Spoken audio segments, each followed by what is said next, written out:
داوا لە سەرۆکایەتی هەرێم و سەرۆکایەتی پەرلەمان و سەرۆکایەتی ئەنجومەنی وەزیران و هەموو لایەنە پەیوەندیدارەکان دەکەین کە ئاوڕێکی جددی لە پرۆسەی پەروەردە و فێرکردن بکەن لە هەرێمی کوردستان و خوێندنی باڵا و لە ئەولەویەتی کار و کارنامەکانی جێگیر بکەن.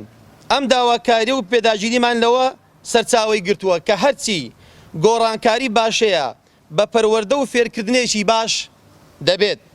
بۆ ئەو مەبەستە بە پێویستی دەزانین وەکو یەکێتی مامۆستایانی کوردستان چیتر نەهێڵن مامۆستایان بە کۆڵێک خەمی گەورە بستنە ناو هۆڵەکانی خوێندن لە هەردوو وەزارەتی پەروەردە و خوێندنی باڵاوە.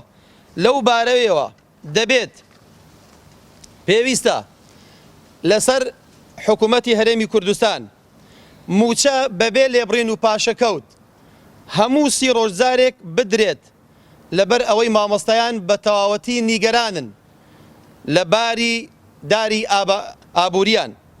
بۆیە ئەگەر حکوومەت ئەوە جێبەجێ نەکات ئەوە یەکێتی مامۆستایانی کوردستان هەڵوێستی تر وەردەگرێت بە پلە بەرزکردنەوە و دەست پێ بکاتەوە تا دەست بە دابەشکردنی زەوی و یەکەی نیشتی زێبوون بکرێتەوە پا وانە بێژان بکرێنە فەرمی بە پێی بنەما و پێداویستیەکان. خاڵی دووەم، پەرلەمانی کوردستان ڕەشنووسی ئەو یاسایی کە پێش 2 ساڵ لەلایەن یەکێتی مامۆستایانی کوردستان پێشکەشی سەرۆکایەتی و لیژنەی پەروەردە و خوێندنی باڵا کراوە پەسەند بکات بۆ ئەوەی مامۆستایان پارێزراو بن و هەوڵ و ماندووبوونیان بە بەرزیەوە ڕابگیرێت.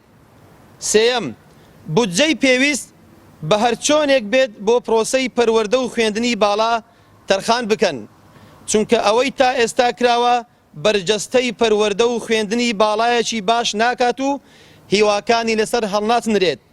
چوارەم، لە ڕوانگەی ئەوەی کە زۆربەی وڵاتان ڕێکخرا و سندیکاکانی مامۆستایان بە فەرمی بەشداریان پێ دەکرێت لە داڕشتنی بەرنامە و بنەماکانی پرۆسەی پەروەردە و خوێندنی باڵا کە ڕنگدانەوەی زۆر باشیشی لێکەوتۆتەوە. بۆیە دەبێت حکوومەتی هەرێمی کوردستان و دامەزراوەکانی هەروەها هەردوو وەزارەتی پەروەردە و خوێندنی باڵا پرس و ڕاوێژ بە یەکێتی مامۆستایانی کوردستان بکەن بۆ کۆی ئەو پرسانەی پەیوەندیان بە باش بەڕێوەچوونی پرۆسەی پەروەردە و خوێندنی باڵاوە هەیە. لەبەر ئەوەی یەکێتی مامۆستایانی کوردستان بڕوای بە دروشمی فێربوونی باش بۆ هەمووان هەیە و بە کرداریش کاری بۆ دەکات. پێنجەم، لەم دۆخە هەستیارەی ئێستادا زۆرترین گفتوگۆ و ڕاوێژ بە هەموو لایەنە پەیوەندیدارەکان، دایکان، باوکان، قوتابیان، خوێندکاران، شارەزایان و پەروەردەکاران بکرێت تاوەکو بە کەمترین زیان لێوە دەرباز بین. بڕوامان وایە بڕیاری فەوقی و تاکلایەنە خزمەت ناکە بەڵکو زیانیشی لێ دەکەوێتەوە کە ئێمە وەکو یەکێتی مامۆستایانی کوردستان لقی سۆران کە سەرپەرشتی هەر چوار پەروەردەی چۆمان ڕواندز سۆران مێرگە سۆر ئەکەین کە بە پێی زانیاریەکانی ئێمە ئەو سیستەمەی ئێستا بۆ خوێندنی پەروەردە کە دایناوە بۆ قوتابخانەکان بە تاوی پێمان وایە سەرکەوتوو نابێ و کارێکی شیا و گونجاو نییە.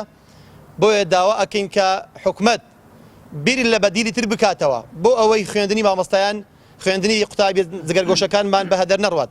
لێرەشەوە دێڵێن ئێمە وەکو یەکێتی مامۆستایانی کوردستان لقی سۆران سەرجەم مامۆستایانی سنووقمان ئاگادار دەکەینەوە ئەگەر حکوومەتی هەرێم بەدەم داواکەمان نێتەوە کە 30 ڕۆژ جارێک موچە بدرێت، موچە بەبێ بڕین، بەستنی سەرموچە و تەرفیع و حەلاوە وەکو خۆی بگەڕێتەوە، ئێمە بایکۆت هۆڵەکانی خوێندن دەکەین. داوا لە مامۆستایان ئەکەن کە نەستنە هۆڵەکانی خوێندن لە دەیدا کە بڕار وایە زەنجی خوێندن لێ بدرێت، داوایان لەکەن کە هەڵوێ سۆر بگرن تا حکوومەت دێتە سەرخەت بۆ دابینکردنی سەرجەم مافەڕەواکانی مامۆستایانی هەرێمی کوردستان. سوپاستان دەکەین.